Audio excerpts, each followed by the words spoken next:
Divert వాళ్ళు అదే movie reviews వాళ్ళు మీ ట్రాఫిక్ని మధ్యలో ఆపి డైవర్ట్ చేసేసి బెట్టింగ్ యాప్స్కి తరలించాలనుకుంటే he comes under the law net.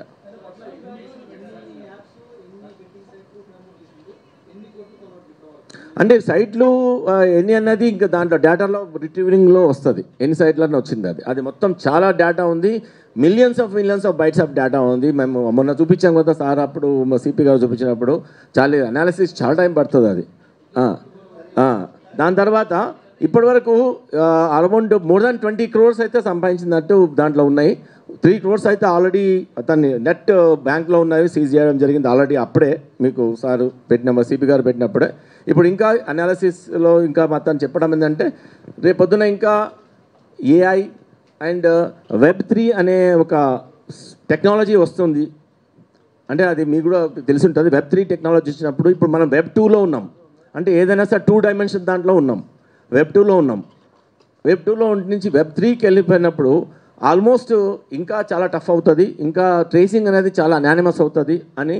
తర్వాత ఏఐ యూజ్ చేస్తే ఇప్పుడు చూసిన అందరిది సినిమా యాక్టర్స్ది పాపులర్ ఫిగర్స్ అందరు ఏఐ ఫిగర్స్ వస్తున్నారు. అది వాళ్ళ ఇచ్చినారా నిజంగా ఇచ్చి వాళ్ళదా లేకపోతే వేరేవాడు చేసిండా ఏం లేకుండా అయిపోతుంది. ఇంకా చట్టాలు క్లియర్గా రావాలి. సో అండ్ టెక్నాలజీ మనం కూడా మా డిపార్ట్మెంట్ కూడా టెక్నాలజీ పెరుగుతూ ఉంది. మాకు కూడా ఇప్పుడు మేము for the last 4-5 days we have hired hour technology company. వాళ్ళు కూడా చాలా డిసిఫర్ చేశారు. వాళ్ళు డిసిఫర్ చేస్తే కూడా సార్ వాళ్ళు అదే అంటున్నారు, sir it is a very tedious job and very very deep and very complicated to extract the data అని అంటున్నారు. ఎందుకంటే ఒక్కోసారి మాకు డేటా అంతా అక్కడ ఉంది, ఇక్కడ ఉన్న ఫిజికల్గా ఉన్న ఏది టెరాబైట్స్లో ఉన్నదే స్కాన్ చేసుకునే సరిపోతుంది టైం, అది ఉంది. సో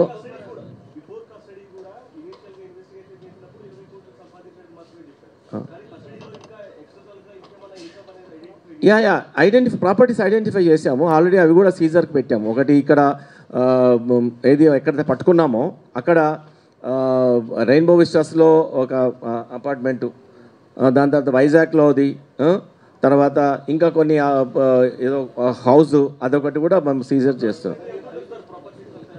అది నేను ఇప్పుడు చెప్పలేను, వాల్యుయేషన్ మీద బట్టి ఉంటుంది.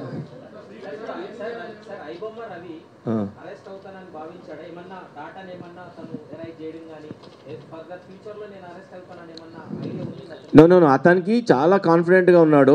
యాక్చువల్గా దాన్ని ఓవర్ కాన్ఫిడెన్స్ అంటారు. యాక్చువల్గా మేము అతనికి గెటింగ్ అప్ అనే ఒక సైట్ ఉంది, గెటింగ్ అప్ అనే యాప్ ఉంది. దాంట్లో ఈ హోస్టింగ్ సైట్ సంబంధించి మేము మన సైబర్ ఇన్స్పెక్టర్ ఒకసారి మెయిల్ పెట్టడం జరిగింది, ఎవరిది అని చెప్పేసి. ఈ ఒక మెయిల్ పెట్టి మెయిల్కి అతనే ఆన్సర్ ఇచ్చాడు. అసలు నాకు అప్పటి వరకు ఇతను ఐబొమ్మ అతను రవి అని బ్యాక్గ్రౌండ్లో అప్పటి కూడా తెలియదు. మీ దగ్గర ఏం ఆధారాలు ఉన్నాయి అని మనకు అడిగాడు. అంటే జనరల్ మాకు ఆధారాలు అడుగుతున్నాడంటే ఇతను ఏంటని మేము మళ్ళీ రివర్స్ ఇంజనీరింగ్ చేయడం మొదలుపెట్టాం. జనరల్గా మీకు ఏం ఆధారాలు ఉన్నాయని అడుగుతున్నానంటే డౌట్ వచ్చింది మాకు. అక్కడ నుంచి మళ్ళీ స్టార్ట్ అయింది. తర్వాత చాలామంది మీరు అన్నారు ఎవరో కొన్ని దాంట్లో వాళ్ళ వైఫ్ టిప్ ఆఫ్ ఇచ్చింది. అబ్సల్యూట్లీ 100 కాదు, 1,000,000 times ఈజ్ రాంగ్. ఈ మొన్నటి వరకు కూడా అసలు అట్లాంటి వాళ్ళ వైఫ్ కానీ వాళ్ళ సంబంధించిన వాళ్ళు కానీ ఎవ్వరు కానీ కాంటాక్ట్లో లేరు మనకు. అది వేరే రకంగా వచ్చింది. మేము 1 month నుంచి అతను ఇచ్చిన ఛాలెంజ్ని అనాలిసిస్ చేసుకుంటూ, అసలు అతను దొరుకుతాడని మనకు గ్యారంటీ కూడా లేకుండే అప్పుడు. నిజానికైతే అనాలిసిస్ చేసుకుంటూ అలా లీడింగ్ క్వశ్చన్స్ని లీడింగ్ ఒక డేటాని చేసుకుంటూ పోతే ఒక పర్సన్ మనకు ఫైండ్ అవుట్ అయ్యాడు. అతని నంబర్ ఫైండ్ అవుట్ అయింది. ఆ నంబర్ ఫైండ్ అవుట్ అంటే CDR తెలుసు కదా, మీరు అంతా చేసుకుంటూ పోతే లాస్ట్కు ఇతను ఫైండ్ అవుట్ అయ్యాడు.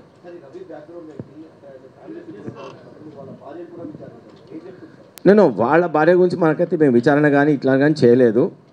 సో వాళ్ళ భార్య ఏమైనా ఇంకా కాంటాక్ట్లో వస్తే మాత్రం ఈమెకి అన్నీ తెలియవు, ఎప్పటికో విడిపోయారని చెప్తున్నాడు. ఎప్పుడో విడిపోయారని చెప్తున్నారు. అతను he's from Vizag. Previous case అయితే ఇప్పటివరకు లేవు ఇక్కడ.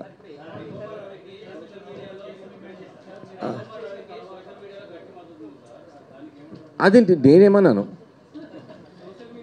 నాకైతే తెలియదు. మద్దతు ఇచ్చిందా ఇయ్యలేదా నాకైతే.